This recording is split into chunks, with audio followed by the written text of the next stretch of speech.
Hello friends, good morning, welcome back to my channel. তো সকালবেলা আর একটা নতুন ভিডিও নিয়ে চলে এসেছি। এক এক দিন এক এক রকম ভিডিও দেওয়ার আমি চেষ্টা করি, কারণ তোমাদেরও একই রকম ভিডিও দেখতে ভালো লাগে না, আর আমারও একই রকম ভিডিও দিতে ভালো লাগে না। সকালবেলা জামা কাপড় কাচতে যাচ্ছিলাম আর ভাবলাম তোমাদের সাথে তাহলে এখনই ভিডিওটা শুরু করি।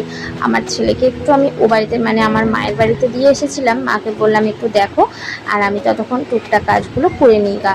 আর আমার ছেলেকে আমি সকালবেলা ঘুম থেকে উঠে আজকে ওই বাড়িতেই খাইয়ে দিয়েছি, মানে ও বাড়িতে নিয়ে গেছিলাম, নিয়ে গিয়ে ও বাড়িতেই আজকে খাইয়ে দিয়েছি। কারণ সকালবেলা উঠেই আমার ছেলে বায়না করেছিল আমি দিদির কাছে যাব, মানে আমার মায়ের কাছে, সেই জন্য আর কি।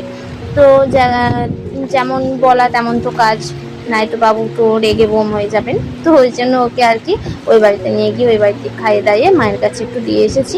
আর তারপর জামা কাপড়গুলো সমস্ত কিছু কেচে নিলাম, আর এরপর চলে এসেছি ছাদের মেলতে।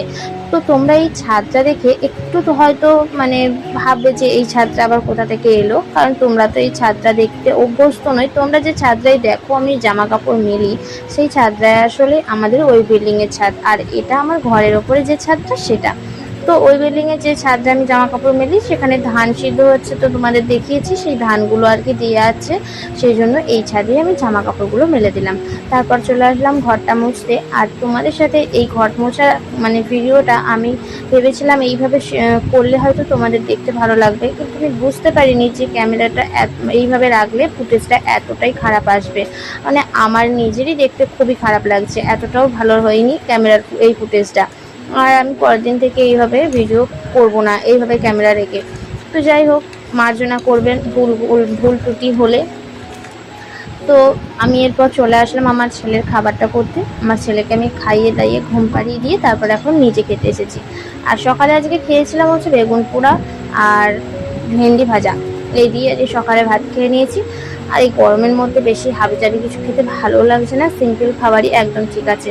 তো সকালে খাওয়ার পর দেখো এত বাসন জড়ো হয়েছে, এদিকে আমার যা কড়াইটা মাজছে, আর আমি বললাম তাহলে আমি বাসন কটা ধুয়ে দিই, কিন্তু বলতে গেলে কি হবে, যেমনি আমি ধুতে গেছি দেখছি আমার ছেলে উঠে পড়লো। তো তারপর দেখি আমার ছাদ থেকে এই সমস্ত জামা কাপড় যেগুলো আমি সকালে কেচেছি সেগুলোকে এনে দিল ওই গামলায় করে, সেগুলো গুছাবো। এদিকে ভাবছি গুছাবো, আবার দেখছি আমার ছেলে আবার একটা কাঁথায় হিসু করে দিয়েছে। তো কোনটা কাচবো আর কোনটা আবার গুছাবো?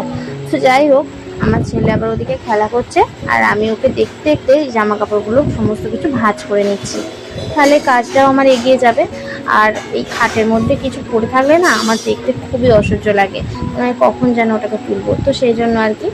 তারপর চলে আসলাম একবারে দুপুরের খাবারে। আমি স্নান টান করে চলে এসেছি, আর দুপুরবেলায় দেখো আজকে মুসুরির ডাল আলু দিয়ে মুসুরি পেঁয়াজ